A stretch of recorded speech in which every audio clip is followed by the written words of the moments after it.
safar dhanka dhulka ah oo ay kaga soo ambabaxeen magaalada Beledweyne mas'uuliyiin ay ka mid ahaayeen taliyaha hay'adda socdaalka Jiziyada laanta shanaad ee Hirshabelle Ibrahim Xuseen Yuusuf Sheelare xildhibaan Maxamuud Ganey Nabadoon Qaansa Weyne Maxamed Shiine oo ka mid ahaa maamulka degmada Bulaburde ayaa waxa ay ku soo mareen deegaano dhowr ah ayagoona soo gaaray deegaanka Abuure ay ku sugnaayeen dadka deegaanka iyo Macawiisley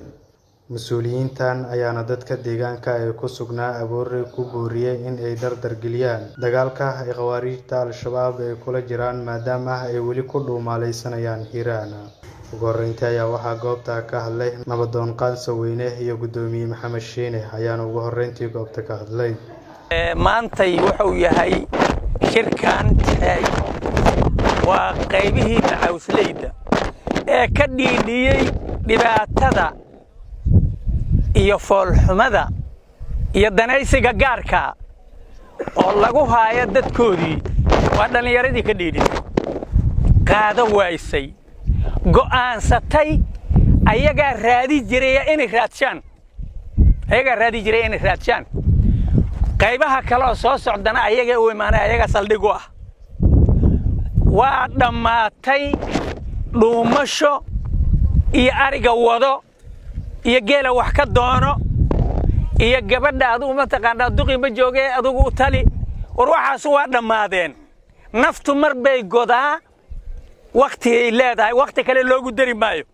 ma loogu daraayo warina dalkiina u dhimantiin diyaar muutiin dalkiina u dhimataan diyaar muutiin cadawgeena iska kicisaan diyaar muutiin ballankaas oo ballan shaqeynaya ma yahay ayagaana raadi jiray in raadina diyaar ma nahay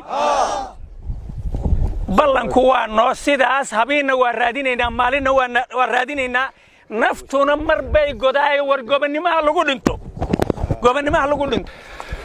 marka koowaad waxaan leeyahay dadweynow qaasatan deegaanada aan annagana quseeyo oo aan maantadan joogno qayb kamid waxaan idin leenahay qof walbow qofkii wax u laabnaayeen oo wax ku laaban ma jiraan xawaadle maanta waa isku wada god waa isku wada geed waa isku wada gambar ninkii wax armay balaaya soo noqota isla balaaya meelan ku soo ogaanay inta artayna meelan ku ogaan doonaa waxaan baaq gooniyo u farayaa dadka deegaanka kamid oo deegaanada u dhashay oo hubkoodi uu yaallo oo aan la iimaanayn meelaha fagaaraha waxaan digniin u faraynaa sida ugu dhaqsiyaha badan bulshadan haday hubkooda ku soo dhaxtirsan waayaan hubkooda waa laga soo qaadayaa ummadda meeshan joogto naftoodii maalkooda u horeyso aan lagu wareejinaa berri ka maalin maxaa saan leeyeelaa ninkii dhihi toonow maantay kula siman tahay maanta ka fiirso xildhibaan Maxamuud Ganey ayaa dadka deegaanka iyo Macawiisleyda kula dardaarmay in ay u midoobaan la dagaalanka khawaarijta Al-Shabaab maanta waa maalin weyn waa maalin xusid mudan waad arkaysaan nabadoonkii oo ugu dambeeyay waxa la yiraahdaa waxaas guri kaama dambeeyo waa waayeelkeed arkaysay nabadoonkii guud waxa taagan dadkaas hor taagan koofidiisu suran tahay war Soomaaliyeey cadawgu cid gaar ma haysto Soomaaliya oo dhumaasta haddana nin walba meeshuu joogo ku heystaa haddana waxa loo baahan yahay nin walba inuu dadkiisa iyo dalkiisa xoreeyo war Soomaaliyeey xawaadlo ku dayo xawaadlow ninkii laba kaar lahayo kaarkii labaad waa gubtay maanta isku talagal xaniyaad fuulay joogtaa